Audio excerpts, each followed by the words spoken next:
Olha só, se a gente der uma olhada nas manchetes recentes, dá até a impressão de que estamos lendo sobre planetas completamente diferentes, sabe?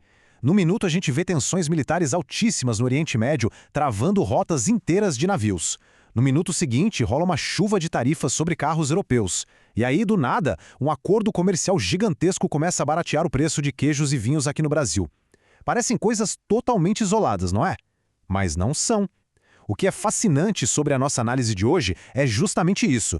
Todos esses acontecimentos, desde as movimentações militares até os acordos comerciais, apontam para uma única e colossal transformação.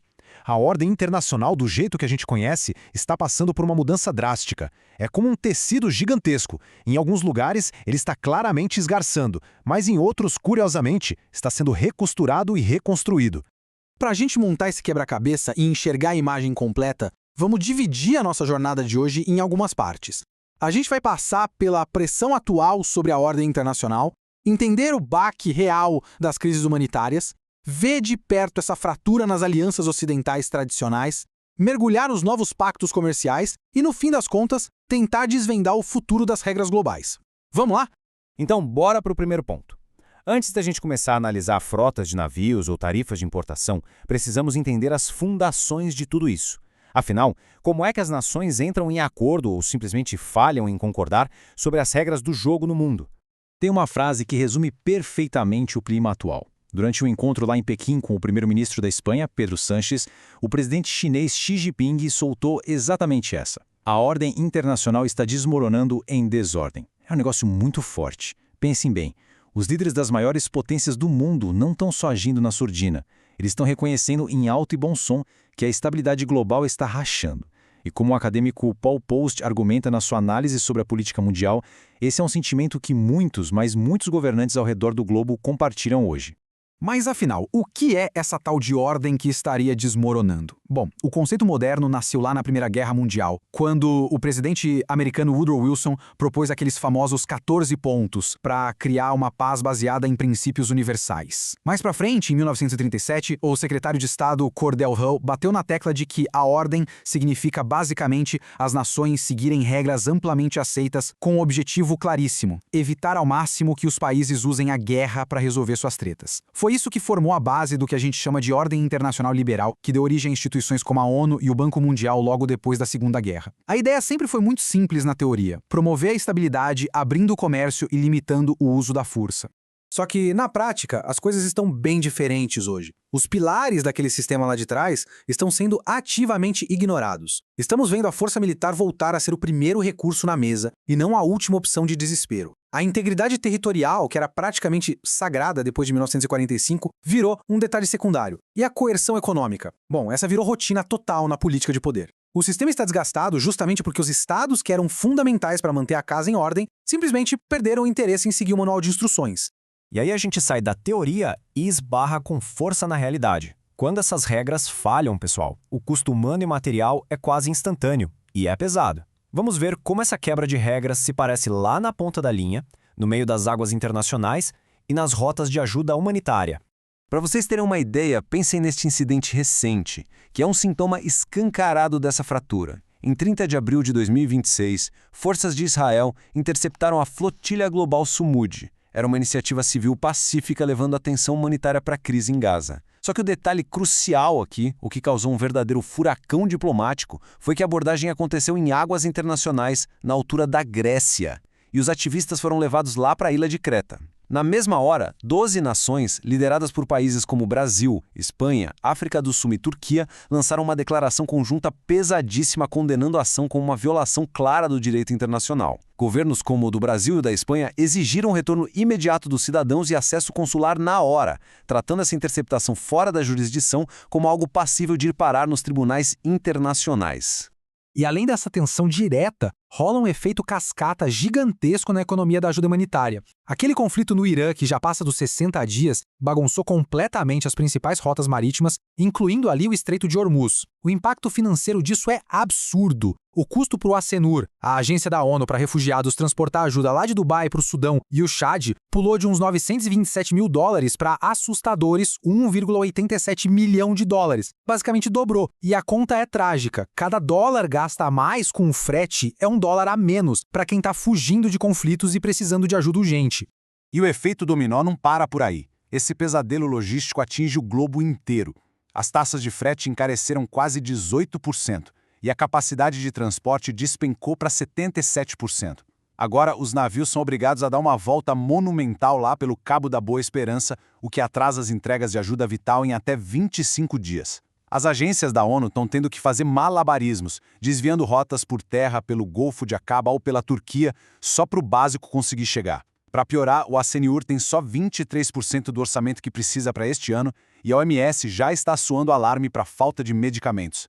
É o preço altíssimo da desordem cobrando a sua conta no cenário internacional. Isso nos leva a um outro sintoma interessantíssimo dessa nova era. A questão não é só que as regras estão sendo ignoradas. O detalhe é que os próprios arquitetos dessas regras, os velhos aliados do Ocidente, estão batendo cabeça. Dá só uma olhada na relação entre os Estados Unidos e a Europa hoje. É uma fratura dupla, acontece tanto na economia quanto na área militar. De um lado, você tem acordos comerciais travados depois de ameaças americanas de anexar a Groenlândia, o que obviamente gerou uma baita reação protecionista. Do outro, divergências enormes sobre a guerra no Irã estão forçando um reposicionamento militar que é histórico entre aliados de décadas da OTAN. No lado econômico, guardem esse número, 25%. Em 1º de maio, o presidente americano Donald Trump anunciou um salto nas tarifas sobre carros e caminhões fabricados na União Europeia, subindo de 15% direto para 25%.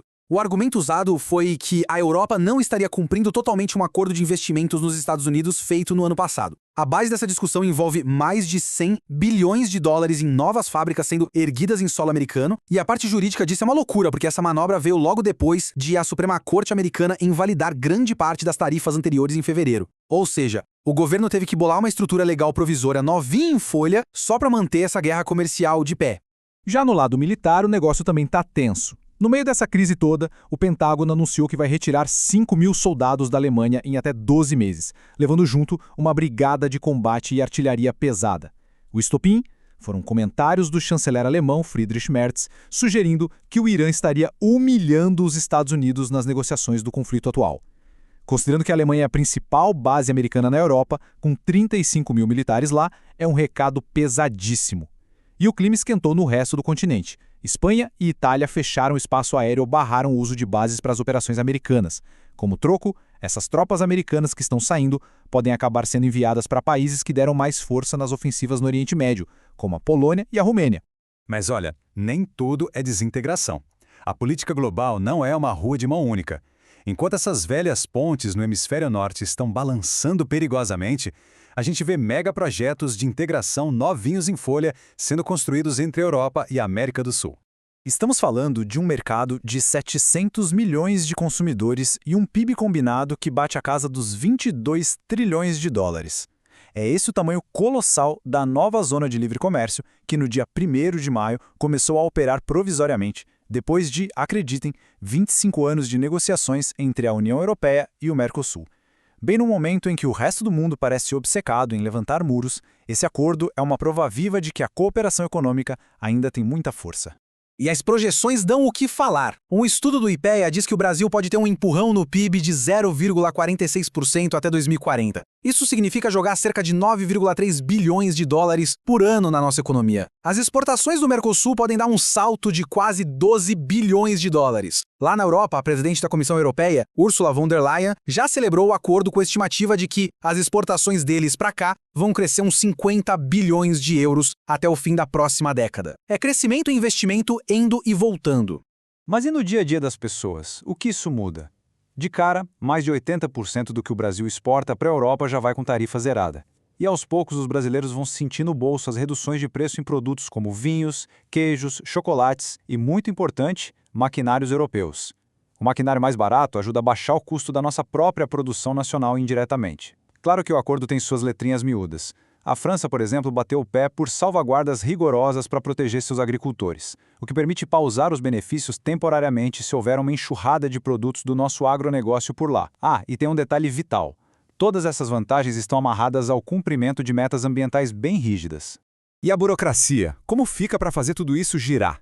Para dar conta dessa nova realidade, o Brasil teve que modernizar a casa. Com as novas regras, aquele processo travado de cotas para exportar carnes e açúcar, por exemplo, foi todo digitalizado. Agora, o registro das licenças acontece num portal único, cortando um monte de barreiras antigas e dando muita agilidade para acessar esse gigantesco mercado europeu. E o Mercosul não parou por aí. Quase na mesma semana em que o acordo europeu entrou em vigor, rolou em Brasília a 9ª rodada de negociações para um tratado de livre comércio com o Canadá. Eles já estão com 3 capítulos praticamente fechados e a próxima reunião já está na agenda. Ou seja, fica claríssimo que, enquanto um lado do globo briga, outras partes estão a todo vapor priorizando a integração e criando novas regras compartilhadas. Bom, juntando todas essas peças, o caos logístico humanitário, os atritos dentro da OTAN, essa guerra de tarifas de um lado e do outro, mega acordos comerciais saindo do forno, a pergunta que não quer calar é: o que vai ser da estrutura que segura o mundo? Para onde as regras globais estão caminhando? O analista Paul Post traz uma reflexão que é um verdadeiro tapa na cara, ecoando muito as ideias do mestre Radley Bull. Ele diz o seguinte: o mundo cujas regras são frequentemente quebradas não é a mesma coisa que o mundo de regras permanentemente quebradas ou de nenhuma regra. Historicamente, períodos de crise profunda são os grandes motores para a gente reescrever como as coisas funcionam, igualzinho aconteceu depois das guerras mundiais. Nós raramente vivemos em uma anarquia total e absoluta. Então, o maior desafio do nosso século não é necessariamente criar regras do zero, mas sim encontrar uma nova engrenagem que faça as potências respeitarem os limites novamente.